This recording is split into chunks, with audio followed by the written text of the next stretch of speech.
Welcome to The Grounded Believer, where we tackle real faith and real struggles with no sugarcoating. Today I want to speak directly to men quietly carrying a burden they can't name. Emotional abuse in Christian marriages affects up to 30% of believing men, yet churches rarely address it. If you're lying awake at night wondering if you're losing your mind or failing as a spiritual leader, this message is for you. God sees you. Your struggle is real, and understanding these patterns is the first step toward peace. Point 1. Let's start with the gaslighting trap, one of the most insidious weapons of emotional abuse. Gaslighting erodes your sense of reality, making you doubt your perceptions, feelings, and even your sanity.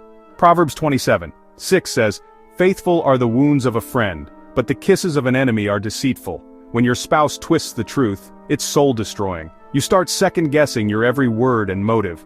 Gaslighting can rewire your brain's ability to trust yourself. Sometimes it's as subtle as a sigh or a dismissive eye roll. Over time, these small acts leave you isolated and unsure. You might apologize for things you didn't do or for simply having needs. One practical step: keep a written record of key conversations, not to weaponize, but to help you trust your own perceptions again. When you write things down, you create an anchor point in reality. If you feel like you're always at fault, step back and ask, are my wounds the faithful wounds of a friend, or the deceitful kisses of an enemy? Gaslighting thrives in darkness and confusion. Documenting brings light into that darkness. Your perceptions matter. Your experience is real. God is not the author of confusion but of peace. The first step to freedom is seeing the trap for what it is.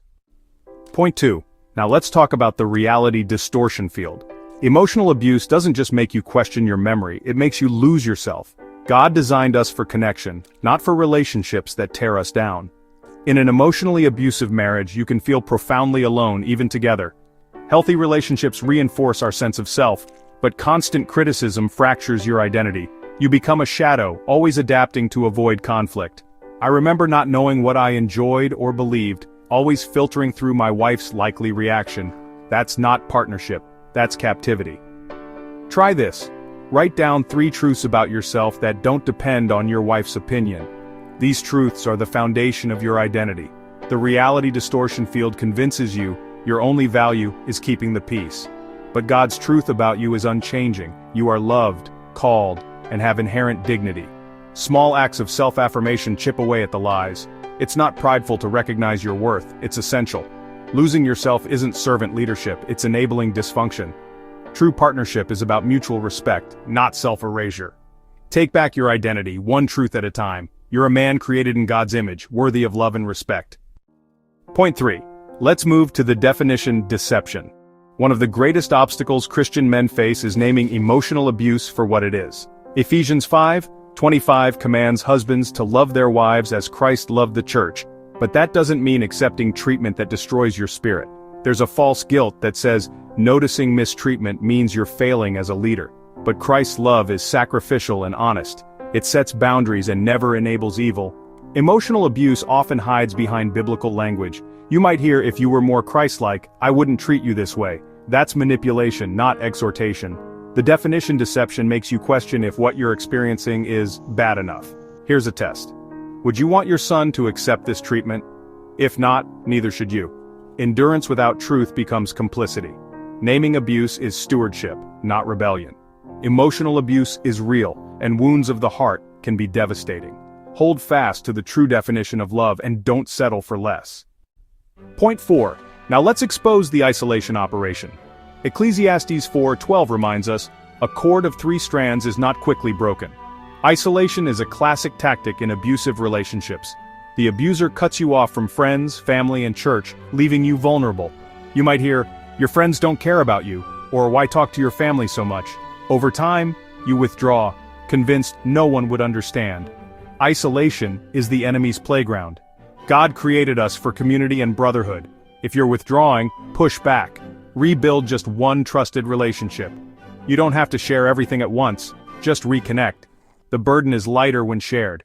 Healthy marriages encourage outside support, abusive ones demand secrecy, refuse to let isolation have the final word.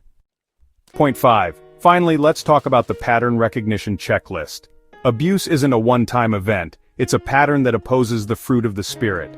Here's a framework: consistency, escalation, impact, isolation, and fear.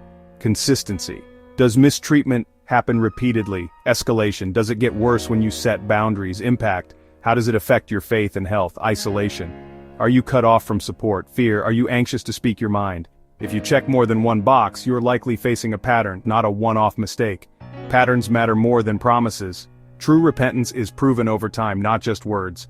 Honest self-evaluation is crucial. Write these markers down and pray over them. The checklist isn't about condemning your spouse, it's about recognizing reality. If you see these patterns, you don't have to fix everything alone. Reach out for help, a counselor, pastor, or trusted friend. The checklist is a tool. Let it guide you toward truth and healing. Today you've learned to identify 5 ways emotional abuse hides in Christian marriages. Recognizing abuse doesn't make you a failed leader. It makes you wise. Your emotional needs aren't selfish. They're part of God's design. The first step toward healing is seeing clearly, and you've taken that step today. Fighting for your dignity teaches your children about real love and boundaries. Emotional abuse builds from subtle patterns like invisibility that erode your worth. In my next video, I'll cover 5 signs your wife no longer sees you. God sees you, your pain matters, and you were created to thrive, not just survive.